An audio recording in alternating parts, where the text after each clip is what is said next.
Hey everybody, welcome into the Arena Fantasy Series discussion portal. I'm your host and the founder of the Arena Productions, Expat.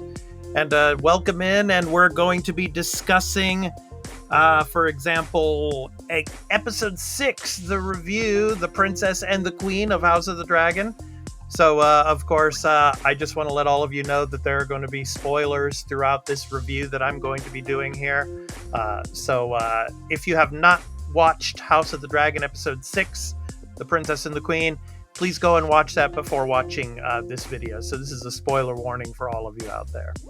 So let's go ahead and jump into it. Of course, we got the time jump, obviously. And of course, 10 years have gone by now. Now we have, of course, Olivia Cooke and Emma D'Arcy playing the respective roles of course, Alicent and Rhaenyra. So, and it starts off, boy, oh boy, we get, of course, the pregnancy scene with Rhaenyra, and of course she delivers her son, which is going to be named Joffrey, which of course she gets upset at Laenor later on because, you know, she wasn't consulted about that name Joffrey. But anyway, Alicent commands them to come to see her right after the baby is born. I mean, just right after the baby is born. And you can see, like, after they go and visit Alicent and, of course, King Viserys, I mean, as they're walking out of the room, I mean, the detail, you could see, like, the blood streaking from the floor from, you know, from her pregnancy and all. It was just kind of a gruesome moment in a sense, but I mean, this is just absurdity at its height. Of course, Alicent, you know, wanting to inspect the baby because obviously, you know, Laenor is gay and he has another lover now.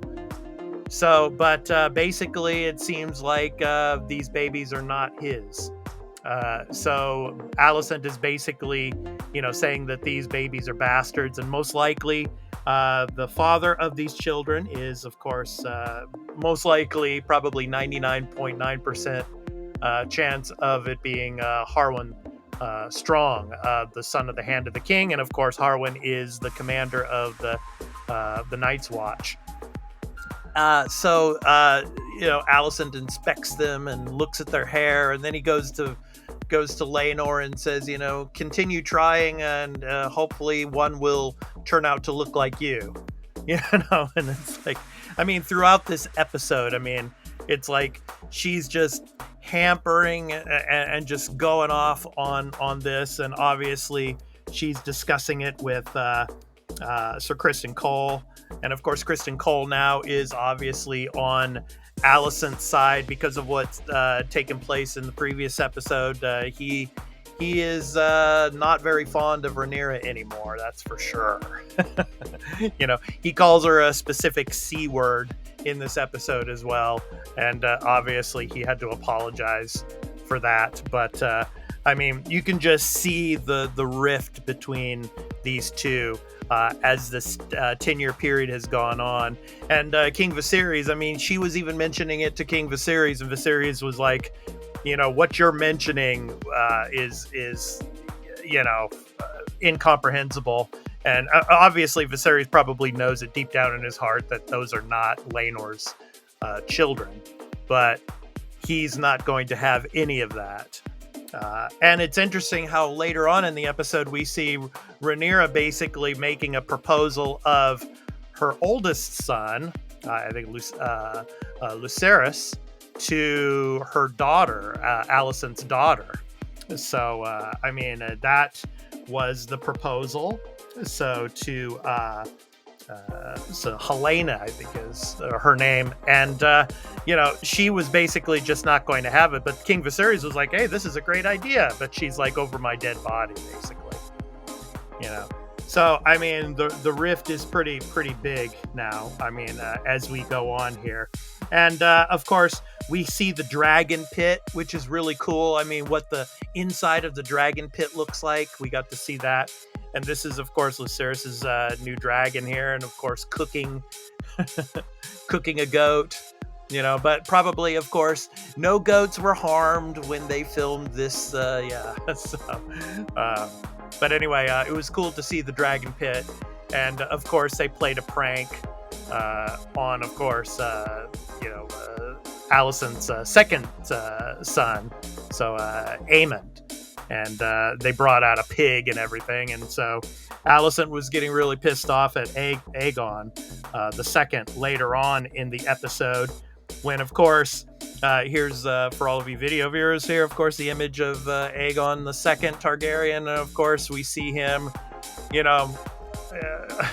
basically on the ledge, and I'm not going to say what he was doing. You saw it, those of you who watched the episode. So anyway, yeah. But Alicent comes up and confronts him about that, and was basically, saying what her father was saying. It's like, look, you got to get ready to rule, because if Rhaenyra takes power, she's probably going to have you guys killed.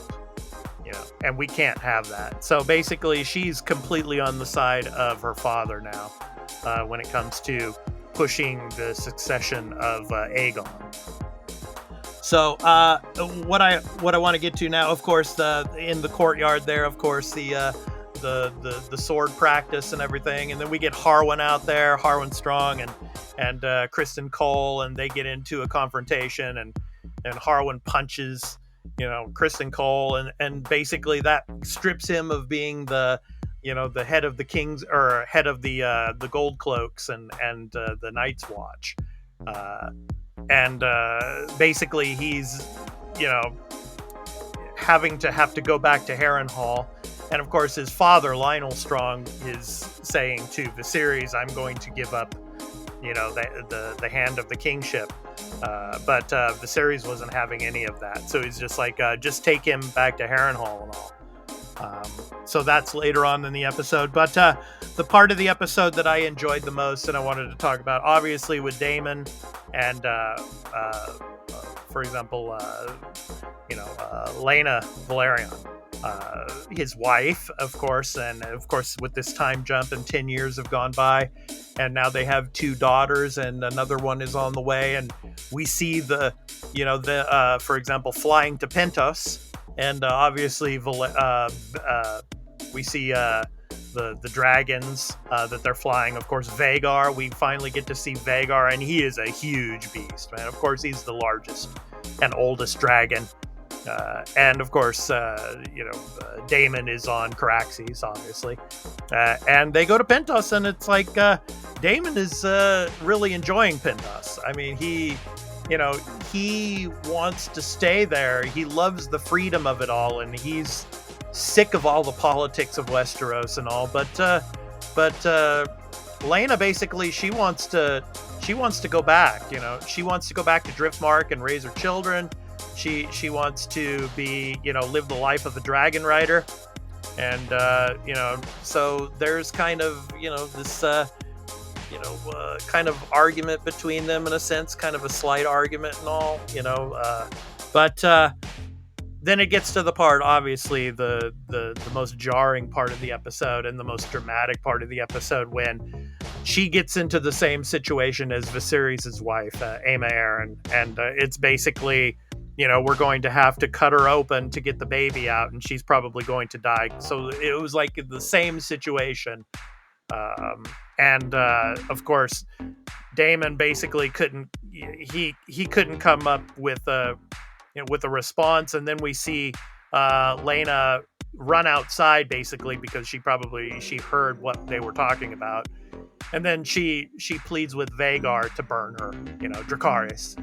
And I mean, the thing about, these dragons, I mean, they're so intelligent, and you could tell that Vhagar was confused, but then he could sense that she was in agony, and, she wanted to end the agony and end her life. And so Vhagar burns her as Daemon runs out and sees it, but she dies, like a true dragon rider would want to die in this case. And it was very tragic. And there's going to be repercussions to this, of course, especially with Vhagar, as we saw in the previews for episode 7. Yeah, it's going to be interesting to see how that ends up. So, yeah, that was probably the best scenes for me in this last episode. But then let's get to the new Littlefinger. Yeah, the Lord Strong here. So, yeah, he's, of course, scheming and plotting and everything. And he basically lets these prisoners out of the prison cells that you see, and basically has their tongues cut out as a part of their freedom.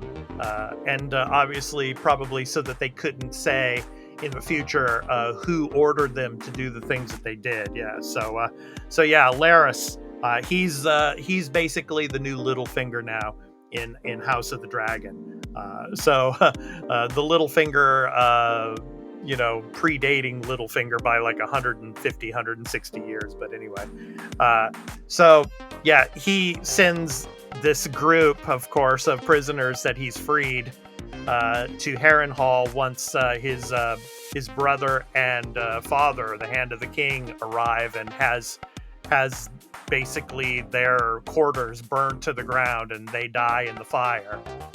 And so once the end of the episode is coming up, he's basically telling Alicent about it, and Alicent is just shocked and like, she didn't want this to happen, but he's like, I am in your service and I'm sure you're going to compensate me later for all that I've done for you and all, so typical stuff. But yeah, I mean, so it was a really good episode. And of course, for me, I call this a house divided. Of course, the rift between Alicent and Rhaenyra is, bigger than ever now. And episode 7, I think, is going to be really huge. I mean, we're going to see the funeral on Driftmark. And then, of course, now Rhaenyra is on Dragonstone. So we're going to see a lot of that play out, obviously, as Daemon comes back to Rhaenyra. That's going to be interesting. And, of course, the situation with Vhagar. Because as we know, later on, of course, Aemond is going to be the rider of Vhagar later on. But yeah, exciting things ahead for episode 7. Really looking forward to it, to see what happens. Probably there's going to be some shocking moments in episode 7. I'm really looking forward to it. So please let us know, let me know in the comments what you thought of episode 6. And if you enjoyed this video, please be sure to hit that like and subscribe and the notification bell for when we drop a new episode of House of the Dragon, our review, as well as all of our other content here on the Arena Productions. So I've been your host, and I am the founder of the Arena Productions, Expat, and I hope you enjoyed this episode, and we look forward to having you watch when we drop our next video for episode 7 of House of the Dragon. So until then, take care, everybody. Peace out.